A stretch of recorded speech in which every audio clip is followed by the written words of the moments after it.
Howdy, I'm John Richmond, and I'm the inventor and the manufacturer of the Sluice Goose Industries Goldrop, gold and pay dirt separating processor. Today's video, I've had a request from a prospector who would like to see the Goldrop in action on his dirt. He sent me a sample of this very fine talcum powder dirt that contains 200 mesh gold, and which he can't separate it out, and he's tried different devices to do it, and it's just very, very difficult. So he was wanting to see if the Goldrop can remove this flour gold and then make a decision on a purchase of a Goldrop. So this video will be removing the 200 mesh flour gold from his pay dirt, which is this dirt right here. It's talcum powder, basically totally dusty dirt, very difficult to pan and very difficult to sluice because it's powder. So we'll go ahead and fluidize this dirt in a bucket and process it through the Goldrop and see what we recover. The first step is to charge the magnet sluice with the magnetite.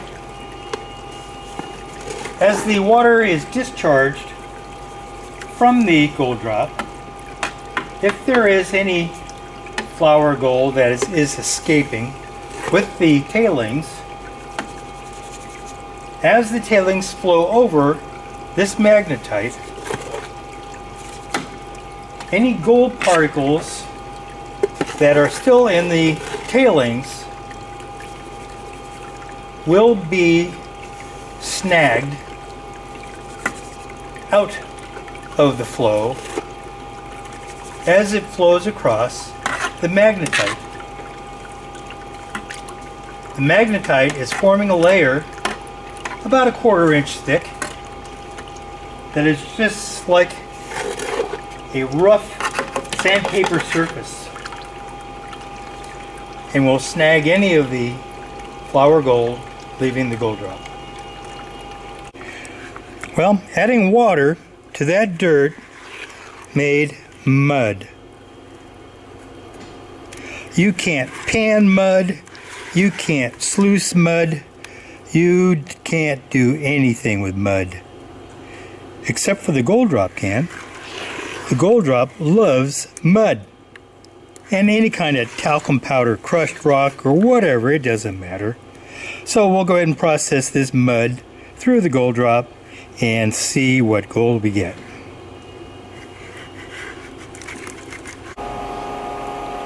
To begin the operation, I have the flow of the drop tube set at 0.3 gallons per minute vertical flow. So that way we can now put in some of the dirt and make our setting adjustments to the water flow.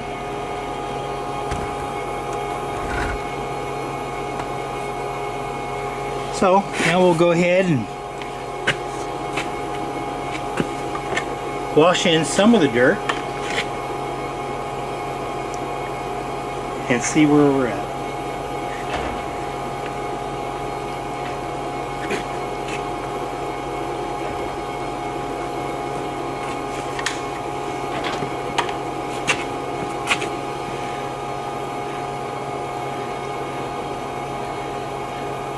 Well, now we'll go ahead and adjust the setting so we can bring that talcum powder down into the drop a little farther. Well, we're getting some heavies drop out of it into the jar. Don't know if they're gold, but we'll find out. So now we'll go ahead and process this dirt.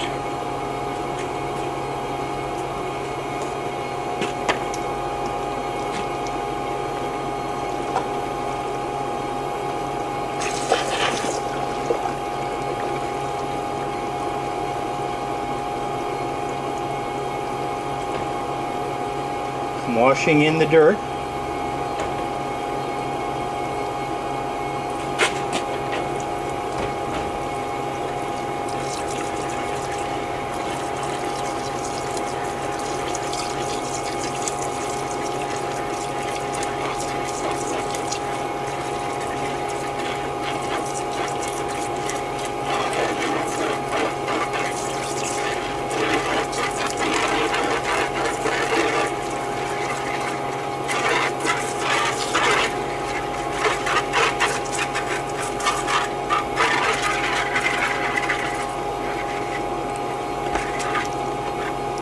Bucket's empty.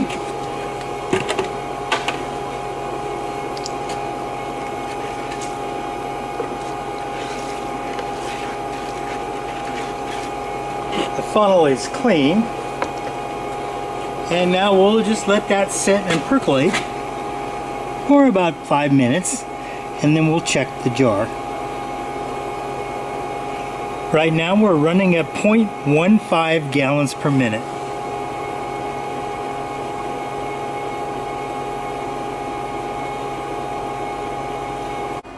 This is the gold recovered from 1.5 pounds of that talcum powder dirt, which actually made mud, but you can see the Goldrop had no problem whatsoever processing the mud to extract the gold. Because all of the pay dirt is submerged, there is no surface to float gold away. So gravity insists the gold drops in the jar. Now I'll clean out the magnet sluice and see what other fine flour gold was captured by the Goldrop.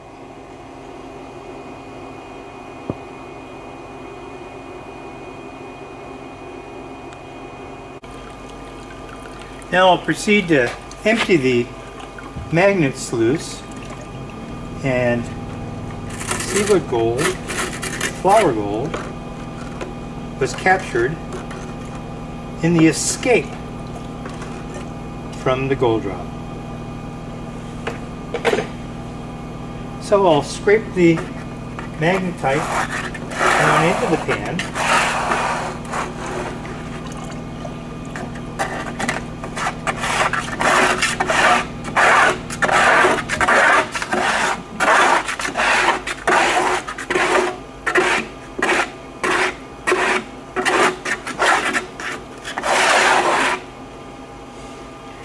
Now we'll process this and see what gold is in this material. Now I'll use my spin it off in order to remove the magnetite.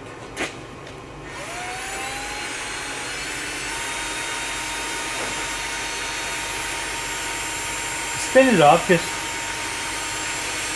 the spinning magnet that grabs onto the magnetite and lifts it right up out of the mineral. You don't have to worry about the spin it off picking up any gold by its magnetism, because the spin it off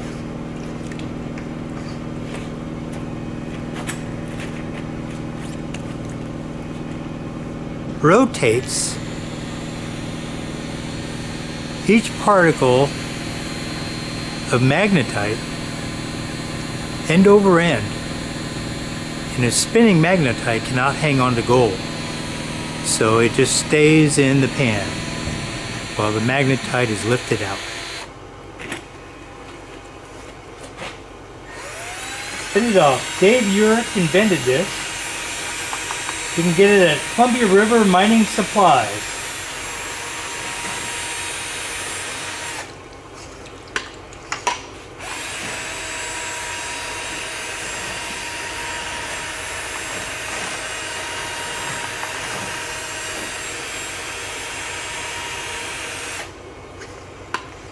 Okay, so all the magnetite's out. Now I'll show you what mineral is left over here that was captured by the magnetite.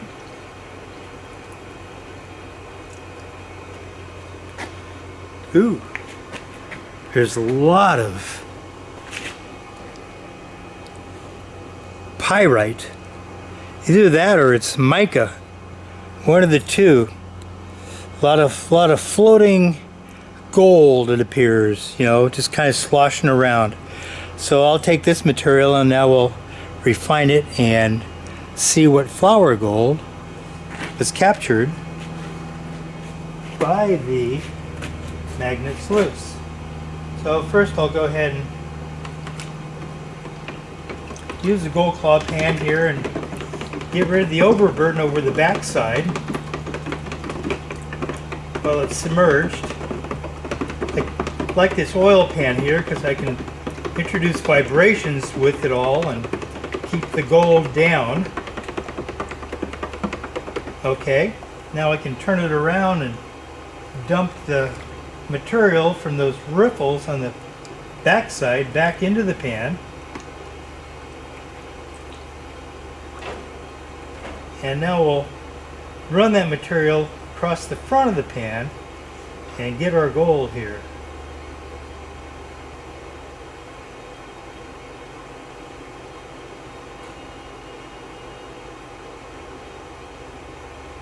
Oh yeah, there's definitely flour gold there.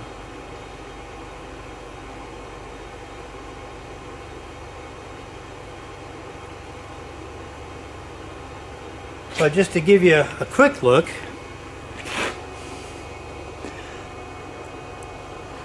there's the gold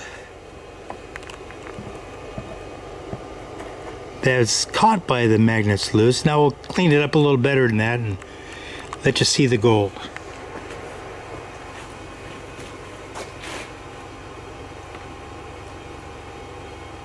So what I do now is I gather all of what's left over down into the corner of the pan and then use a kind of a wave technique in order to separate what black sand and mineral from the gold.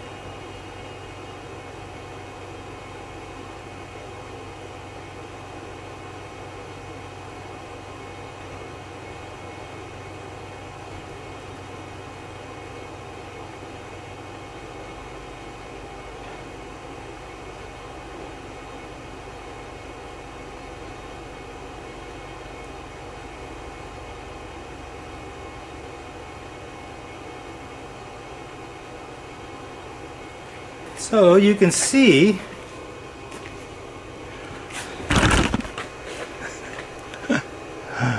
there is the flour gold captured.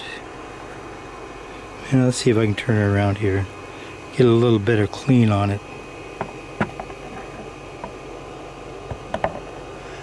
And let me see if I can get a little closer. Anyway, there is the flour gold captured by the magnetite out of that mud as the tailings passed over the magnetite. Oh, let me see if any of this left over is still magnetite. Maybe it'll make it even cleaner.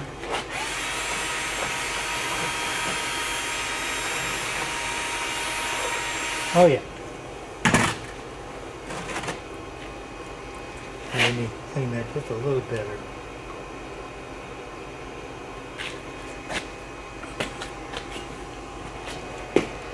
So there's a little better view of the gold. That's the flour gold captured by the magnetite in the magnet sluice. I'm getting a little bit out of focus there. That's a little better. There we go. Well, I'd say it's a success, and if you'd like to purchase your Goldrop, I have one in stock. So, well, anyway, that's it for now. Oh, you can see some float gold floating on the surface there, and that's even floating in dawn water. So anyway, thanks for watching, and thanks for being interested.